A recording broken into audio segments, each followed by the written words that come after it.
तर मित्रांनो नमस्कार. कमळ या मालिकेच्या आजच्या म्हणजेच 28 मेच्या एपिसोडमध्ये आपण बघत आहोत. आजचा एपिसोड खूप इंटरेस्टिंग असणार आहे. प्लीज स्किप न करता शेवटपर्यंत नक्की बघा. तर बघूया आजच्या एपिसोडमध्ये आपल्याला काय काय बघायला मिळते. इकडे मात्र आता अन्नपूर्णाच्या घरी जे काही कामाला बाई असतात ना, त्या अन्नपूर्णा आजीला सांगू लागतात की मला असं वाटतं अन्नपूर्णा आजी, तुम्ही ना आता अधिक मासाचं व्रत करायला हवं. असं म्हणतात की अधिक मासाचं व्रत केलं ना की मनातल्या सगळ्या इच्छा पूर्ण होतात. त्यावेळी अन्नपूर्णा आजी सांगू लागता, हो ग, मला पण करायचं आहे अधिक मासाचं व्रत. माझ्या मनात तेच चालू होतं, मी कधीपासून स्टार्ट करूया म्हणून. पण मी आता नक्की करणार. पण मी कशासाठी करणार तुला ते पण सांगते. माझं विखरलेलं कुटुंब मला परत एकदा जोडायचं आहे. माझ्या कुटुंबासाठी, माझ्या यांच्यासाठी मी हे व्रत करणार आहे. अन्नपूर्णा आजी मात्र व्रत करायला सुरुवात करतात. दुसरीकडे आता कॉलेजमध्येच कमळी आणि निंगी असतात. ऋषी कमळीला भेटायला जातो. ऋषी कमळीला सांगू लागतो, मला ना एक काम करायचं आहे. नवीन स्टार्टअपमध्ये मला इन्व्हेस्ट करायचं आहे. कमळीला नुकतंच काही कळत नाही, पण ऋषी मात्र कमळीला सगळं समजून सांगू लागतो. त्यानंतर ऋषी असं म्हणू लागतो की मला ना अशा मुलांना मदत करायची आहे, त्यांच्याकडं बिझनेस आयडिया असतील, खूप छान अशा त्या आयडिया मला देऊ शकतील, अशा मुलांना मला मदत करायची आहे. कमळी हसू लागते. तर निंगी म्हणू लागते, काय ऋषी सर, अगदी बरोबर आणि अगदी व्यवस्थित ठिकाणी तुम्ही आलात. आपली कमळीकडे किती छान छान आयडिया आहेत. त्यामुळेच आता ऋषी म्हणू लागतो, हो मला माहिती आहे, म्हणूनच मी कमळीकडे आलो आहे ना. कमळी, हे बघ आता, मला ना तुझ्याकडून खूप अपेक्षा आहे. तू छान अशा आयडिया देऊ शकते आणि मला मात्र तुझी मदत करायची आहे. आता उद्या तू तुझं स्वप्न घेऊन तिकडे ये. कमळी आणि निंगी खूप खुश होऊन जातात. तर दुसरीकडे अनिका आणि रागिणीचं बोलणं चालू असतं. आता अनिका रागिणीला म्हणू लागते, तुला माहिती का मॉम, आता उद्या मी ना अशी बिझनेस आयडिया देणार की सगळे ना माझ्यावर इम्प्रेस झाले पाहिजे. मला ना तर नयनतारा आंटीला ना इम्प्रेस करायचं आहे.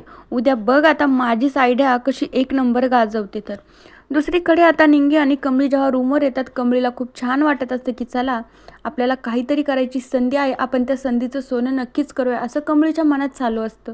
दुसरीकडे निंगी कमळीला म्हणू लागते, कमळी उद्या असलं भाषण दे की सगळ्या लोकांनी फक्त तुझ्याकडेच पाहिलं पाहिजे. तर कमळी हसू लागते.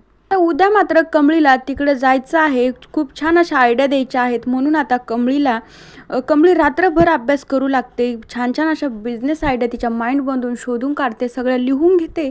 तर दुसऱ्या दिवशी सकाळी आता त्यांना तिकडे जायचं असतं. दुसरीकडे सायबा, ऋषी मात्र कमळीची आतुरतेनं वाट बघत असतात. ऋषी तर जाम टेन्शनमध्ये येतो. ऋषी म्हणू लागतो, अरे सायबा, ही कमळी कधी येईल बरं, हिने यायला नको का या टायमिंगपर्यंत.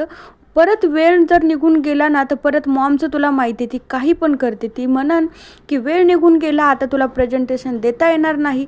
त्याच्यामुळं मला असं वाटतं की वेळेच्या अगोदर कमळीने इथं हजर व्हायला पाहिजे होतं. साहेबा म्हणू लागतो, हो रे ऋषी, नको टेन्शन घेऊ, येतील त्या.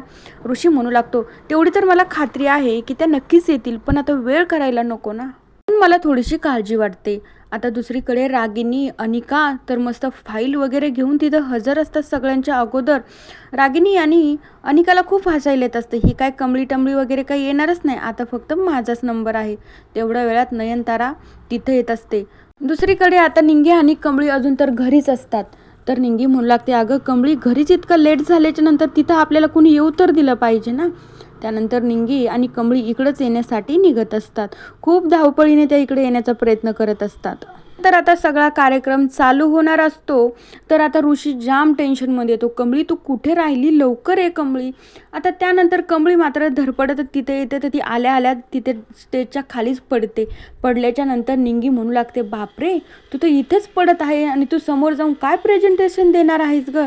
कमळी आणि निंगीला अनिकाच्या फ्रेंड खूप हसू लागतात. नयनताराला राग येतो. नयनतारा त्यांना शांत बसायला सांगते. मग कमळी आणि निंगीला म्हणू लागते, हो, आणि तुम्ही दोघीजणी, तुम्ही ना इथे येण्यासाठी ना खूप लेट झाला आहात.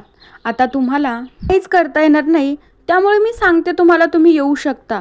आणि मग नयनतारा त्यांना म्हणते की तुम्ही इथून जा. सगळ्या जणांना खूप मोठा धक्का बसतो. ऋषी आणि साहेबा तर परत टेन्शनमध्ये येतात. ऋषी म्हणत होता की ना लवकर यायला नको का बरं, मला माहीतच होतं ना माझी मॉम कशी आहे म्हणून. आता निंगी आणि कमळीला इथून काढून देणार म्हणून अनिका आणि तिच्या फ्रेंड तर खूप खुश होऊन जातात. तर मित्रांनो, बघूया आता उद्याच्या भागात नक्कीच काही ना काहीतरी आपल्याला छान बघायला मिळेल की कमळीच नयनताराला इम्प्रेस करेल आणि कमळीच मात्र ऋषीला छान अशी बिझनेस आयडिया देईल. तोपर्यंत या मालिकेच्या पुढील भागांच्या अपडेटसाठी आपल्या चॅनेलला नक्की सबस्क्राईब करा. So bye.